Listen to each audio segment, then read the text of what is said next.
Well, in this session, our fourth session on the times of the Gentiles, we'll see the relationship that the nation or nation of Babylon has on this important issue of the times of the Gentiles.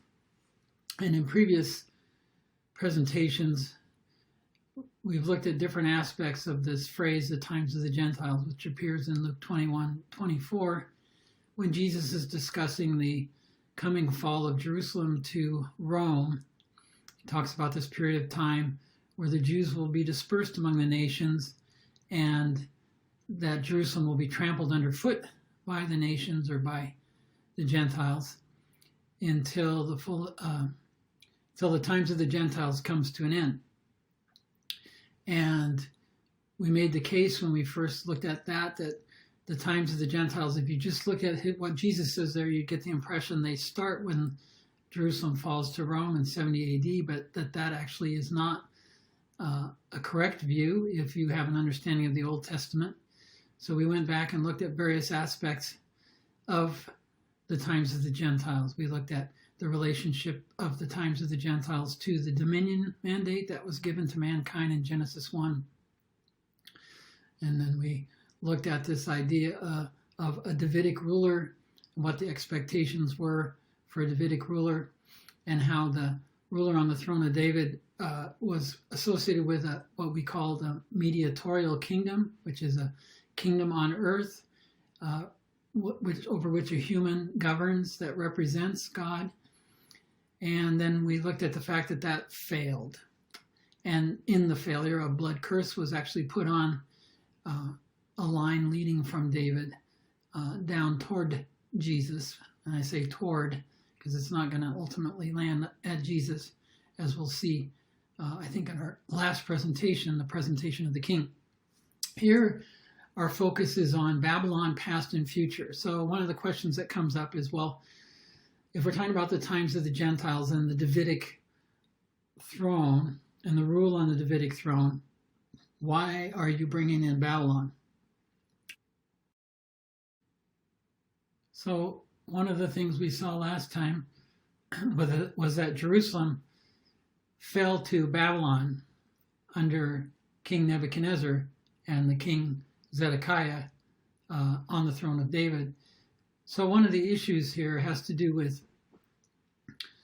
how does Babylon relate to the times of the Gentiles? And what I'm going to try to make the case here is that Babylon has a great deal to do with the times of the Gentiles. And the first relationship, of course, is the fact that it was under Babylonian captivity of Israel in 587 BC at the hands of Nebuchadnezzar that the last king on the throne of David ruled. Thereafter, we'll see there will be no rule by anyone on the throne of David. And so I'm making the case that the captivity of Israel at the hands of Babylon, in particular King Nebuchadnezzar, is the beginning of the times of the Gentiles. And it's not just me that feels this way. There's scores of commentators who have seen this relationship. So I think it's pretty well established, but as we'll look at some other factors today, I think it'll be even clearer. So in particular, Jerusalem fell to Nebuchadnezzar of Babylon. And what's interesting, as I've already mentioned, is that the times of the Gentiles has a scriptural connection, not just with Jesus in Luke 21, but with Ezekiel, Jeremiah, and Daniel. All three of them were contemporaneous, and they were contemporaries, simpler way of saying it, and they were all involved with the fall of Jerusalem to Babylon in the 6th century BC by Nebuchadnezzar. Ezekiel was taken in an earlier deportation to, the first one was Daniel, was taken in a deportation to Babylon. That's the subject of the book of Daniel. And then we have Ezekiel's taken in a deportation to Babylon, and he prophesies from that area that he's taken to, so he's outside of Jerusalem. And then we have Jeremiah, who's left in Jerusalem, and he's in captivity too. Daniel's in captivity at the hand of Nebuchadnezzar. Ezekiel's in captivity, basically in Babylon. And Jeremiah, he's in Israel, but he's in captivity because the kings of Israel don't like what he's saying, that Babylon is going to take over, and that the people would be better supporting the takeover of Babylon than they would be resisting it. So that message is unpopular. Jeremiah spends much of his time being persecuted and in horrible conditions of containment and imprisonment. So they're all three related. And the point there is that we'll see in these passages that on the way to the Babylonian captivity, before Nebuchadnezzar finally destroys Jerusalem, Ezekiel and Jeremiah, we'll be focusing on Jeremiah in this passage, show very clearly that it was God's intent at that point in judging the throne of David. It was his intent to transfer dominion over to Babylon in a greater way. And I'm making the case that Babylon under Nebuchadnezzar is the beginning of the times of the Gentiles. And I'm also going to make the case that Babylon, which is associated with Antichrist and the beast at the time of the end, marks the end of the times of the Gentiles. And so there's a bookends issue here where Babylon past is the beginning and Babylon future is associated with the end, even though it's not a Babylonian empire. It's a Roman-oriented empire, but Babylon, the city, is associated with it. So let's take a look at this idea. So first, let's take a look at Jeremiah 27. And in Jeremiah 27, what we'll see is there's a passage there that God, this is one of numerous passages you can find. If you go through Jeremiah looking at the idea of that dominion is being given into the hands of Nebuchadnezzar, this is just one of several representative passages. Starting in verse 4, command them to say to their masters, thus says the Lord of hosts, the God of Israel, thus you shall say to your masters, I have made the earth, the man and the beast that are on the ground, by my great power and my outstretched arm, and have given it to whom it seemed proper to me. And now I have given all these lands into the hands of Nebuchadnezzar, the king of Babylon, my servant, and the beasts of the field I have given him to serve him. In verse 7, so all nations shall serve him, and it shall be that the nation and kingdom which will not serve Nebuchadnezzar, the king of Babylon, and which will not put its neck under the yoke of the king of Babylon, that nation I will punish, says the Lord, with the sword, the famine, the pestilence, until I have consumed them by his hand. So here we see this divine emphasis that God is putting on giving things over to Nebuchadnezzar.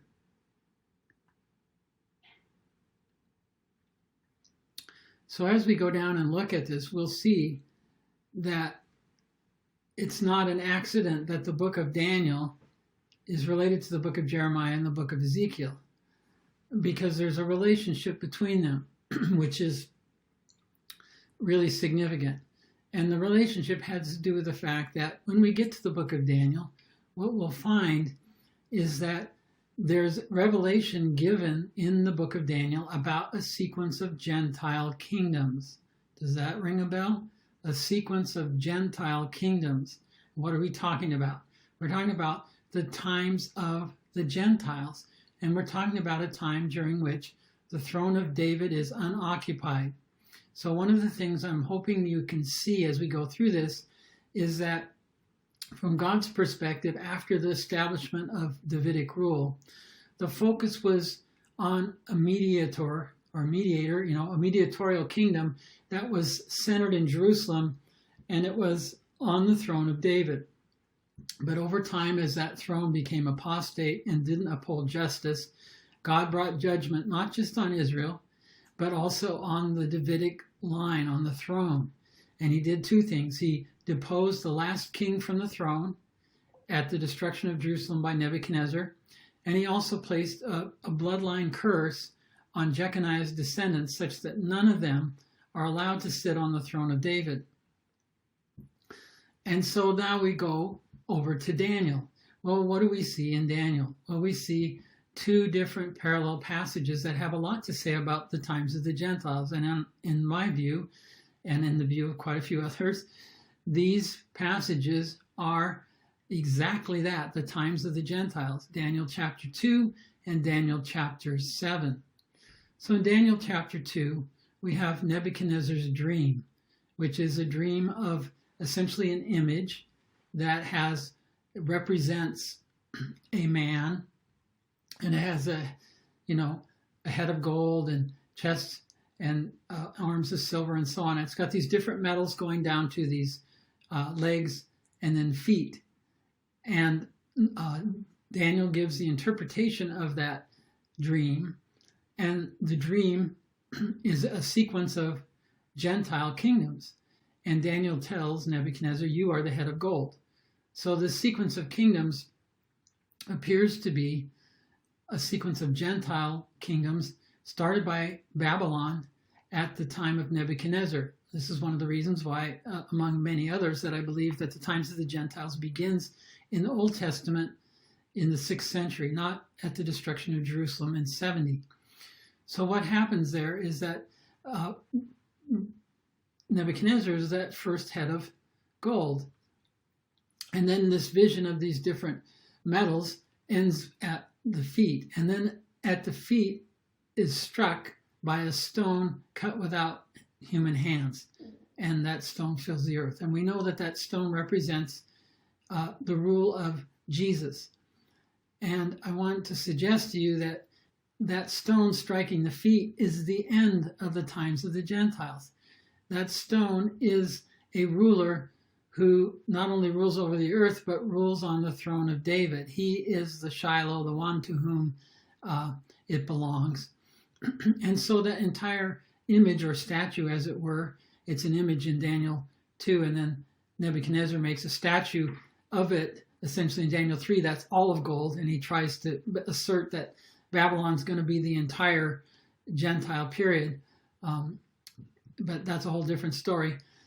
But the point I'm making here is that the head is Nebuchadnezzar, and the feet, which get smashed, are the second coming of Jesus, where he comes to destroy the kingdoms of this world. And in Revelation, it talks about the kingdoms of this world have become the kingdoms of Christ, essentially. And so that's the striking of the stone, and that's the end of the times of the Gentiles. And so what I've kind of tried to argue here in the first little section is that that sequence of vision, or that vision of the different metals in that image, is one and the same as the times of the Gentiles. Well, then as we go further into Daniel, we get to Daniel 7, where Daniel has a vision of a sequence of beasts, starting with a lion and then ending with this difficult to describe, horrible, terrible, ferocious beast. And at Daniel 7, we'll see that that beast, the last stages of that beast, correspond to the rule of the Antichrist. And in that situation, we'll see that the time comes for the saints to receive the kingdom. And so that, again, is a vision that starts with the lion, which most would recognize as representing Babylon, Nebuchadnezzar. And it ends, again, with the arrival of the Messiah, when he approaches the Ancient of Days, and he is given a kingdom and a dominion. And at that point, that's the end of the times of the Gentiles. So once again, we'll see that this period in Daniel chapter 7 of the various beasts, which all represent Gentile kingdoms, and the image that Nebuchadnezzar sees in Daniel 2, both of them represent a sequence of Gentile kingdoms, and in fact, they're parallel. And they're both a statement of the times of the Gentiles, but seen from a different perspective. One of them is a Gentile perspective. That's the perspective of Nebuchadnezzar in Daniel 2. And that represents what I would say is the humanist view of what man can do in history. It's a glorious image, and it's made up of these valuable and gloriously looking, at least to start with, metals. And then it comes down to iron mixed with clay, which has a lot we could say there. Again, that's a big topic, but the point just being that overall it's a glorious image. And that's the humanist perspective on world history according to man. And then we have world history according to God, which is the vision given Daniel. And unsurprisingly, it's beastly. It's beast-like. And that's one of the big themes in the book of Daniel and even in Revelation, is that God has made man in his image to rule over the beasts, but man in his sin acts like a beast and has more to do with being a beast than a man. So let's take a look now at these sequence of kingdoms briefly and just talk through them. And I hope you'll see in the sequence that the focus is on a period of time when there is no ruler on the throne of David. It's a time of beginning with the Babylonian captivity, and I'm going to argue it ends with the second coming of Jesus. And in between those two times, there is no ruler on the Davidic throne, and this is a period that is the times of the Gentiles. So let's take a look first at, one other thing I'll say before we get into it is that, as I mentioned earlier, Babylon factors into this in several ways. Firstly, we saw that Nimrod and his beginning of his kingdom was Babel. And of course, Babylon under Nebuchadnezzar is known as Neo-Babylonia, and it's related to Babel. In fact, when you look at the word Babylon in the book of Daniel, it's Babel. And so what you'll see there is that Babel under Nimrod has a relationship or a tie to Babylon under Nebuchadnezzar. And the idea is the glory of man ruling apart from God is the concept. At least that's what man's trying to say. It's glorious. And God is trying to show man, no, it's beastly. It's not glorious. So we have Babel with Nimrod. Then we have Babylon with Nebuchadnezzar, Neo-Babylon. And then we're going to see that when we get to the end of these sequence of kingdoms, that the Antichrist, who's really associated and comes out of a Roman origin, he has a relationship to Babylon, and that it's my belief, as well as many others, that the Babylon that's mentioned in the Bible is actually Babylon. That everywhere it's mentioned, it's actually Babylon. It's not a code word for Rome. It's not a code word for Jerusalem or New York or London. It's actually Babylon. And so at the time of the end, Babylon is rebuilt and is another commercial power that is associated in this case, though, with the final beast, who is Nebuchadnezzar is kind of a forerunner of him. And that final beast is the Antichrist. So again, at the time of the second coming, we have a representation of Babylon the city rather than Babylon the nation, but still Babylon is involved. Okay, so having kind of talked through that, let's take a look at this sequence of kingdoms. And the pictures I'm going to show you here are the little charts. They're drawn from a section of my commentary that I'm working on the book of Daniel. And there's a topical entry in that commentary that you'll find on our website that's called The Sequence of Kingdoms. And it examines in great detail this whole issue of what are the kingdoms that are in these visions and how they're related and so forth. But here I'm just going to kind of briefly survey them so we get a feel for this. So let's take a look at the first one, which is what I'm calling Babylon past. It would be Neo-Babylonia under Nebuchadnezzar, the beginning of the times of the Gentiles, right after Jerusalem falls and the final king sitting on the throne of David, which is Zedekiah, ends up being deposed. So this we'll find in Daniel 2:32 and also mentioned in Daniel 2:37 and 38. And we'll also find it in Daniel 7. And this is the one that Daniel tells Nebuchadnezzar in Daniel 2, you are the head of gold. And the lion with eagle's wings represents Babylon in the vision of the beasts. So this is the first of the kingdoms. Now, one of the things to understand about the sequence of kingdoms is it doesn't represent all the kingdoms on earth. It doesn't represent China. You're not going to see Russia. You're not going to see other significant and powerful kingdoms in the past of world history. That's not so much the point. The point here is twofold. Number one, it's going to be listing a sequence of kingdoms that are of special significance to Israel as a nation, because the center of God's concern from a national perspective in the Bible is Israel. So you're not going to find mention so much of other powerful nations like the United States, for example, in our present time. Secondly, this is in relation to the substitute for the throne of David. So Babylon took over the throne of David essentially by deposing. They're not on the throne of David, but they deposed the last Davidic king. And so this is all about a sequence of kingdoms, and the last one, of course, being the most mysterious because it has an ongoing aspect that began at the time of Jesus and continues down to our day, which makes it the most mysterious of the various ones that are mentioned. So that's one of the reasons you're not going to see, all the kingdoms of different parts of the earth in this chart. It's just going to be a few of the most significant kingdoms in relation to Israel. So this is the head of gold, the lion with the eagle's wings. And next, after the fall of Nebuchadnezzar, we find that in Daniel chapter 6, where the rule goes over to the Medo-Persian Empire, first to Darius the Mede. And this, many commentators, including myself, would say is the chest and arms of silver. So that's the Medo-Persian Empire, also represented as a bear with 3 ribs in Daniel 7.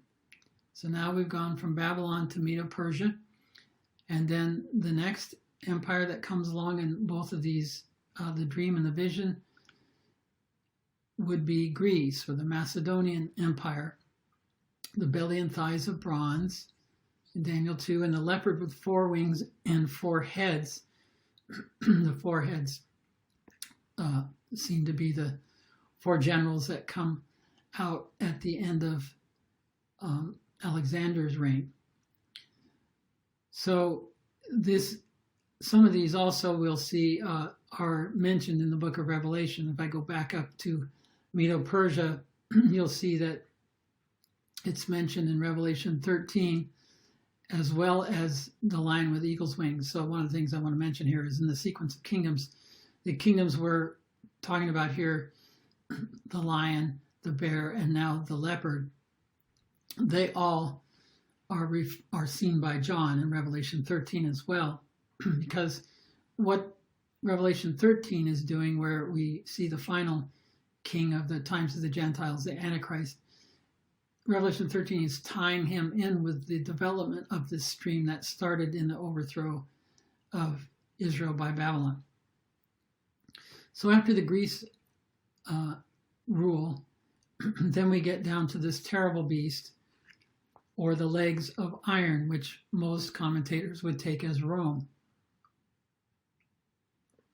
Now, Rome ruled at the time of the first coming of Jesus, right? In 63 BC, Pompey comes into Jerusalem, and thereafter Israel's under the hand of Rome. And what we're talking about, the times of the Gentiles in Luke 21:24, is the idea that Rome will overthrow Jerusalem in the destruction of 70 AD. And what I'm trying to do is to get us to look earlier in the Bible and look at the Old Testament revelation to see that the times of the Gentiles was underway at the time Jesus came, and it had potential to come to an end, but it didn't.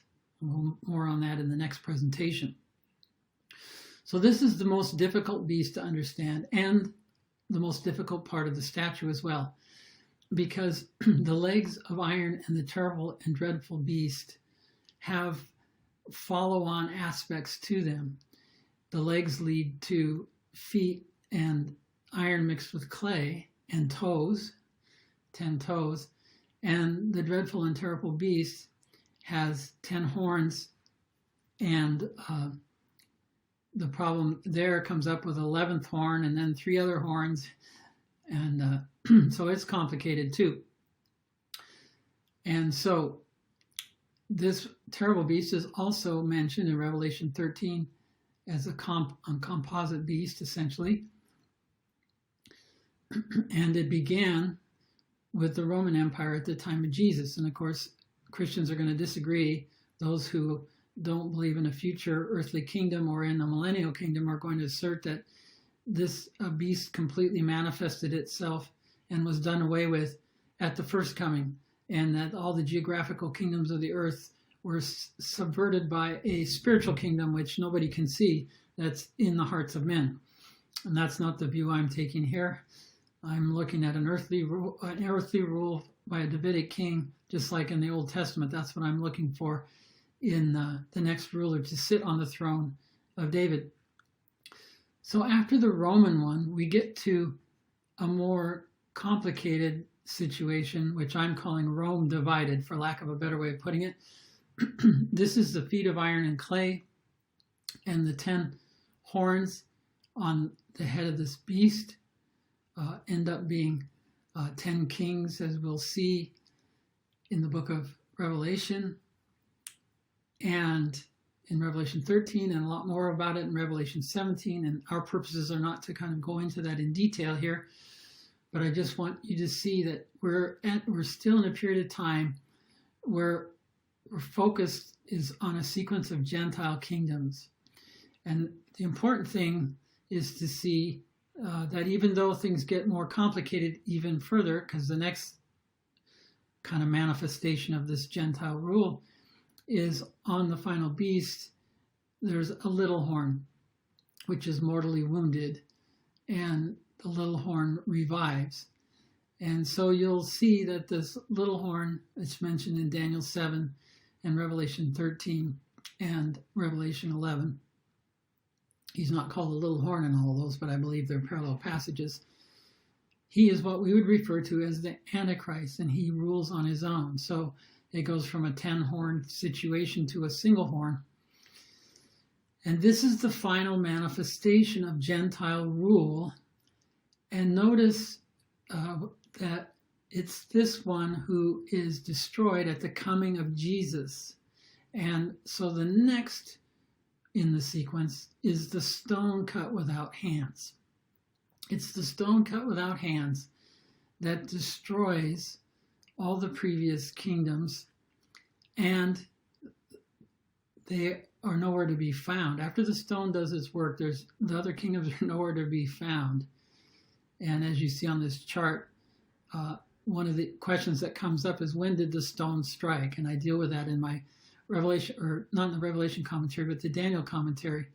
And it's my contention that the stone did not strike at the first coming. It only strikes at the second coming. So this is where in Daniel 7, the little horn is finally slain, Daniel 7:11. And what you'll see is that the Son of Man receives the kingdom. And so this is key in Daniel 7:13-14, and also Daniel 7:26-27. It's very important to understand that the Son of Man receives the kingdom. This is not just any old kingdom that, it's not like Nebuchadnezzar's kingdom or the Antichrist kingdom. This is the Davidic rule. This is the promised eternal throne that we've been looking at, the mediatorial kingdom on the throne of David. This is a throne that's going to be given to the Son of Man. And this is when he receives this throne, is when he returns to the earth. And it's at the reception of this throne that the times of the Gentiles are ended. So I hope you can see from this, we're going to look more at it in the next presentation about the coming of Jesus and how that relates to this. But one of the things I hope you see is that there are parallels between Babel and the beast, and in particular Nebuchadnezzar as leader of Neo-Babylonia. There are things that happen to him and that are said to him that are very similar to the final beast. And that's because both of them, in the roles that they're walking in, they are the ultimate expression of humanism. They embody the imagined achievement and greatness of man, and I did say imagined, independent of God, because there is no such thing as greatness and achievement independent of God. But humanism and Darwinism and all this stuff all assumes that man is evolving and socially getting better, and he's going to produce this world peace and everything else independently of God. And that's Nebuchadnezzar. And that's the times of the Gentiles. That's the philosophy of the Gentiles, by and large, as opposed to the philosophy of the fact that there's going to be a divine king who's going to rule the world as an individual, and he's going to mete out justice, perfect justice. And he's going to be on the throne of David as the mediatorial kingdom. Now, eventually, he's going to submit that kingdom to the Father, but the kingdom continues forever. And so I'm trying to make the case that the bookends for the times of the Gentiles are found in these two rulers, Nebuchadnezzar of Neo-Babylonia and the beast associated with the city of Babylon at the times of the end. But again, his origin is of Roman origin as far as for a number of reasons, but also just when you look at the last beast out of which he comes, the beast has 10 horns, and then there's an 11th horn, and so on. And that beast is all associated with Rome. But look at the parallels between the two. They both have boastful mouths. Daniel 4:30, Nebuchadnezzar spoke, saying, "Is not this great Babylon that I have built for a royal dwelling by my mighty power and for the honor of my majesty?" And of course, shortly thereafter, he's going to get judged for that pride. But also in Daniel 7, we hear the little horn, "He shall speak pompous words against the Most High." See, Nebuchadnezzar and the Antichrist both speak pompous words. Revelation 13, verse 5, the Antichrist there, or the beast, he is given a mouth speaking great things and blasphemies, and he was given authority to continue for 42 months. So there, Revelation 13, verse 5, we see more about the mouthiness of and pride of this individual. And this pride is a representation of the pride of the nations. It's the pride of humanism. Notice also that Nebuchadnezzar, at the height of his pride, he is essentially turned into a beast for 7 years until he learns humility. Interesting that Nebuchadnezzar would become a beast, and the one associated with the final city of Babylon is called the beast, and he rules undisputed. He has some opposition for 3.5 years by a couple of prophets, but overall he's ruling for the period of time. That's the final week. That's 7 years. So he's beastly for 7 years, and Nebuchadnezzar's beastly for 7 years. Both of these individuals demand worship of their image under the penalty of death. Nebuchadnezzar in Daniel 3 makes a statue that's representative of his dream, and that statue, instead of just having a head of gold, it's entirely of gold. And what do you suppose he's saying? He's saying, "I don't like that dream that you gave me, that I was only the head. I want to be the whole thing." And then he requires people worship it at the penalty of death. And of course, Daniel's companions refused to do so. But notice the beast in Revelation 13 and his sidekick, the false prophet. What does the false prophet do? Make an image to the beast and require that people worship it on penalty of death. Notice how similar Nebuchadnezzar and the Antichrist are. That's because Nebuchadnezzar is the first ruler in the times of the Gentiles, and the Antichrist is the last ruler in the times of the Gentiles. Notice also that they are not just persecutors. Now, admittedly, both of these persecuted people. But there's a special way in which there's called out, both leaders are called out for a Jewish focus and a focus against Israel. Daniel's friends were cast in the fiery furnace. Why? Because they wouldn't worship the image or the statue to Nebuchadnezzar. And they're representative of this idea in Jewish believers in the Great Tribulation by the beast, Revelation 12, verses 13 through 17. He goes after the descendants of the woman who brought forth the man-child. Well, that's a clear reference to the man-child is Jewish, as Paul makes clear in Romans 9. So again, there's a focus on persecution of the people of God, but especially of Jewish believers. So those are some of the parallels, and I hope you can see that there is definitely a correlation between the Antichrist and Nebuchadnezzar, both of them associated with Babylon in certain ways, both of them exhibiting the pride and arrogance of man apart from God. And during the period while this is all going on, there is no throne on there's no ruler on the throne of David. And there's a number of reasons why, and we'll look at that in the next presentation.